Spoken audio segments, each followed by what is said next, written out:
హత్సే hot చోడయాత్రలో గడప గడప వెళ్లి ప్రజల కష్టాలను తెలుసుకుంటున్నామని పెద్దపల్లి మాజీ ఎమ్మెల్యే విజయరమణారెడ్డి అన్నారు. ప్రత్యేక రాష్ట్రం వస్తే అభివృద్ధి జరుగుతుందని అనుకున్నామని, కానీ కేసీఆర్ పాలనలో ఎలాంటి అభివృద్ధి జరగలేదన్నారు. అభివృద్ధి పేరుతో నిధులు దోచుకుంటున్నారని విమర్శించారు. ఈ అకాల వర్షాలకు పంట నష్టపోయిన రైతులను ఆదుకోవాలని డిమాండ్ చేశారు. గతంలో తాను ఎమ్మెల్యేగా ఉన్నప్పుడు రైతులకు సబ్సిడీ ఇప్పించామని, కానీ బీఆర్ఎస్ ప్రభుత్వం అధికారంలోకి వచ్చిన తర్వాత రైతులను విమర్శిస్తుందని ఆరోపణలు చేశారు.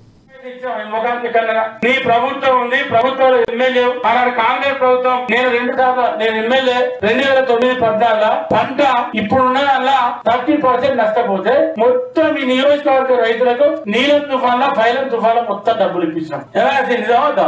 మరి దొంగ ఎక్కడ ఉన్నావు నువ్వు?